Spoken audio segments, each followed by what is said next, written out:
Hello everyone. Since my other videos are not getting views, so today I'm making a video to see if these mnemonic videos are getting more views. So today I'll discuss 10 mnemonics. So first mnemonic. BTR guys, can you recognize this word? Grimace. What is this? This is a mnemonic for Galeazzi and Monteggia. Galeazzi and Monteggia fractures. So RI, this is inferior radius, which basically means the distal end of radius, and Monteggia is superior ulna, which basically means proximal part of the ulna. So this is the fracture. And dislocation is obviously radioulnar dislocation is in both of them. Can anyone tell me where will be the finger drop is seen in which of these two? Finger drop will be seen in Monteggia fracture. Here you will see finger drop due to what injury? Pin nerve, posterior interosseous nerve injury. The next mnemonic is about malunion and non-union. Malunion and non-union. This is very important because it frequently asks you and you have to select which is not an example of malunion or not an example of non-union. So this is another BTR mnemonic, misc and flutes. You remember that from M it is misc and flutes. So M stands for malunion. I stands for what? Intertrochanteric fracture of femur. S stands for what? Supracondylar fracture of humerus. C stands for what? Colles fracture and clavicle fracture. Then coming to non-union, flutes. So F is what? F is femur. Femur, common sense. What part of femur fracture will be non-union? Obviously neck. It's a very common knowledge. What is L? L is lateral condyle of humerus. What is U? U is ulna. Which part of ulna? The lower 1/3 of ulna. Lower 1/3 of ulna. Then T. T is what? T is tibia. Again the lower 1/3 of tibia. And also talus. Talus. What is S? Very common one. Scaphoid. Acha. Now tell me this Colles and scaphoid. Here we saw about Colles. Colles and this is scaphoid. So in Colles fracture and scaphoid fracture, the cast which is given that looks the same, like it covers from here to here. It will cover this entire this part. It will cover. But the difference is that in one of them the thumb will be inside the cast. In one of them thumb will not be included inside the cast. So which is what? Can you tell me?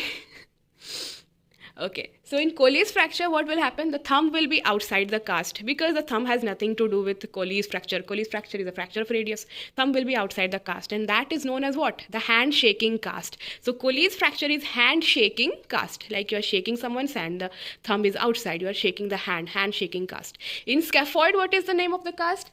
Glass-holding cast. You are holding a glass like this.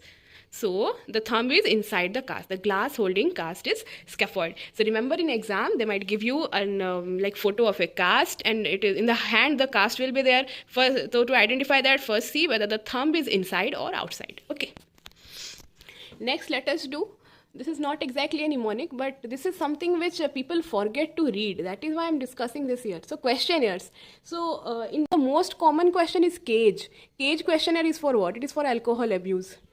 See, there is no proper mnemonic, but you have to remember, like, just make a rough mnemonic, like cage. When you are in addiction, like alcohol, you feel like you're trapped in a cage. You cannot come out of it no matter how much you want to. So, cage questionnaire is alcohol abuse. Although, what I said is just a mnemonic. The actual meaning of cage is different. Can anyone tell me the actual meaning of cage? C for cut down. Do you feel the need to cut down your alcohol consumption? A is what? Annoyed. Do you feel annoyed by your own habit of drinking? Guilty. Do you feel guilty that you are drinking? And eye opener. Eye opener means do you, like when you open your eyes in the morning, first thought that comes to your mind is I need a drink. Does that happen with you? So that is cage is for alcohol abuse. Then there is another questionnaire. What is stop bank questionnaire?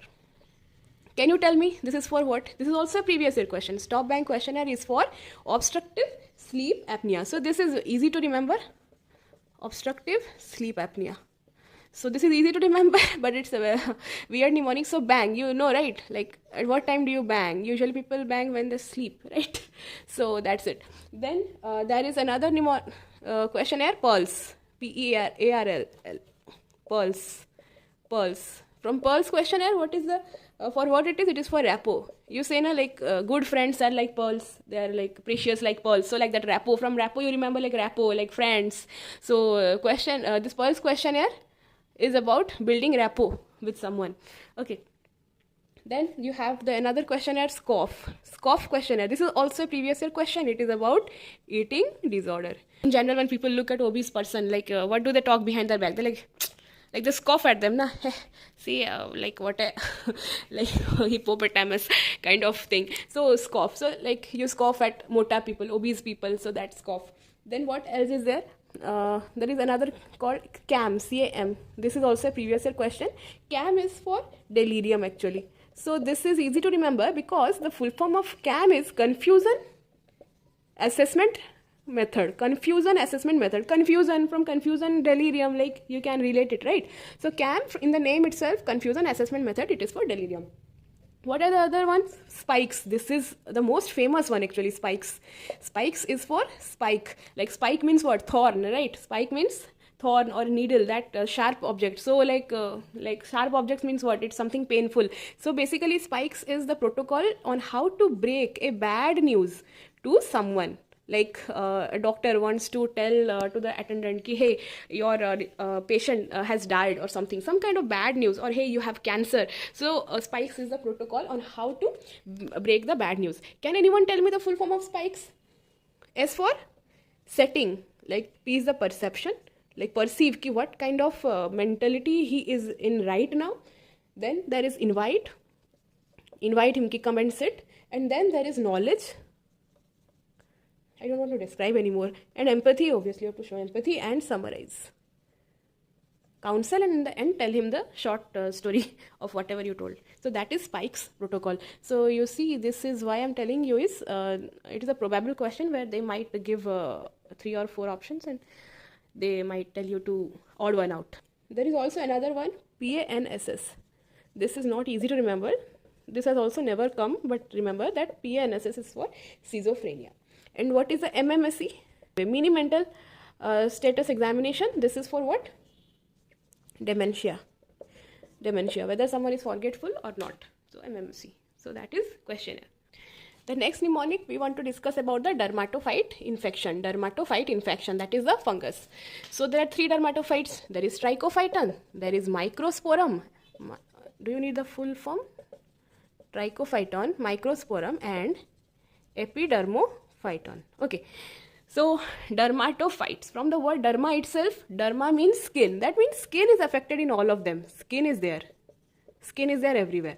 And trichophyton means all 3. So basically skin, hair and nail. But rest of them, they have only 2. So remember, epidermophyton, the last letter is N. From N, here there will be nail. And the what is left over? Hair. So hair is here. This trichophyton will be having endothrix. And microsporum will be having ectothrix. And epidermophyton, there will be nothing of that sort, because these 2, ectothrix and endothrix, are findings of hair. Since your hair is not affected, so what will you see? So endothrix, ectothrix, and how will you recognize? Remember, endothrix, there will be black dots. And ectothrix, he will be ganja, there is no hair. Ganja means, you understand, ganja basically means there is no hair. He will be bald, basically alopecia. Why endothrix will have these black dots on his head? Why? Because in endothrix, endo, from the word endo, remember, here what happens? There is a hair shaft. The outside there is cuticle, then there is this cortex, and then there is medulla, right? Cuticle and medulla. So in endothrix, the fungus invades inside the hair, but the cuticle, outer layer, is intact, because of which what happens? It weakens the hair from inside and the hair will break. It will become fragile and it will break. Because of that, there are black dots. Because the hair is not totally gone, it breaks. That is why there will be black dots. And ectothrix, there is alopecia, because here the fungus affects from the outside. So the entire hair is totally gone. There is nothing like breakage or anything. The hair itself is gone. So there is microconidia. Microconidia, as you know, there will be maximum microconidia in trichophyton. Then almost no microconidia in epidermophyton. This is the microconidia. What about the macroconidia? This is where the question comes. Macroconidia. So macroconidia, the shape of the macroconidia. So remember, trichophyton. Microsporum, P and S. So P for pencil shaped macroconidia, S is spindle shaped macroconidia. Then this is the club shaped microconidia. Now see, nail and club. So clubbing is seen in nail, right? So nail, club, you can remember this association somehow. Okay, and remember that here there is club shaped macroconidia. The next mnemonic I want to discuss is very simple. That is the Poitier and Munro microabscess. It is an example of a cross mnemonic where P is M and M is P. Basically, it means that psoriasis will have Munro microabscess and mycosis fungoides. M for mycosis fungoides will have Poitier's, P-A-U. Can you read it? Poitier's microabscess. So this is another mnemonic. Acha, there is also another thing called pustules of Kogoj. Can you tell me in which of these two diseases it is seen? Pustules of Kogoj. That is seen in psoriasis. So in psoriasis, you will also see something called pustules of Kogoj. Why I want to tell this to you? That is because Munro microabscess is seen in the layer called stratum corneum. This is seen in stratum corneum. In that layer you will find it. And pustules of Kogoj, Kogoj you will find in the layer of stratum spinosum. Remember, this is a very bad mnemonic, but it comes frequently and people make mistakes, so I want to discuss it. So primary and secondary lesions of skin. The question comes like mostly it might come directly like which of these is not primary lesion or not secondary lesion, or sometimes they will give a photo and they will tell you, okay, this is what kind of lesion or something like that. So remember, P for primary. Primary. From P there is P. All the P words are primary. So the next rule is that anything where the letter L comes, letter L is primary. P and L are primary. Except scale and ulcer. Scale and ulcer are secondary lesions. Rest, any word in which there will be L is primary lesion. Like you can rule out the options, okay? Or do you want me to write it? Let me write. So I have written it, see here. Primary, there is papule, plaque, pustule, purpura patch, wheal, vesicle, bulla, nodule, macule. Here there is lichenification, erosion, excoriation, atrophy, fissure, scale, ulcer, crust, induration, scar. Scale and ulcer I already told you. Baki, rest everything. Most common question is either it comes about lichenification. There will be some exam with some photo where the skin is thickened. That will be lichenification. Or sometimes they will give you just some scratched. The surface is scratched or something. That will be the erosion or excoriation. Usually this is what comes in the exam. But you must know everything. Otherwise, if sometimes questions something different will be framed, then you will do a mistake. The next mnemonic, another common question. Question comes about rhizopus, mucor and aspergillus. There will be usually a photo will be given, and then you can it will be asked to recognize this thing, or it might directly ask you. So there it is given like which is right angle and which is like septate and aseptate. That is how the question, the fact which the question wants to test. So remember ASP. From ASP remember acute and S say septate.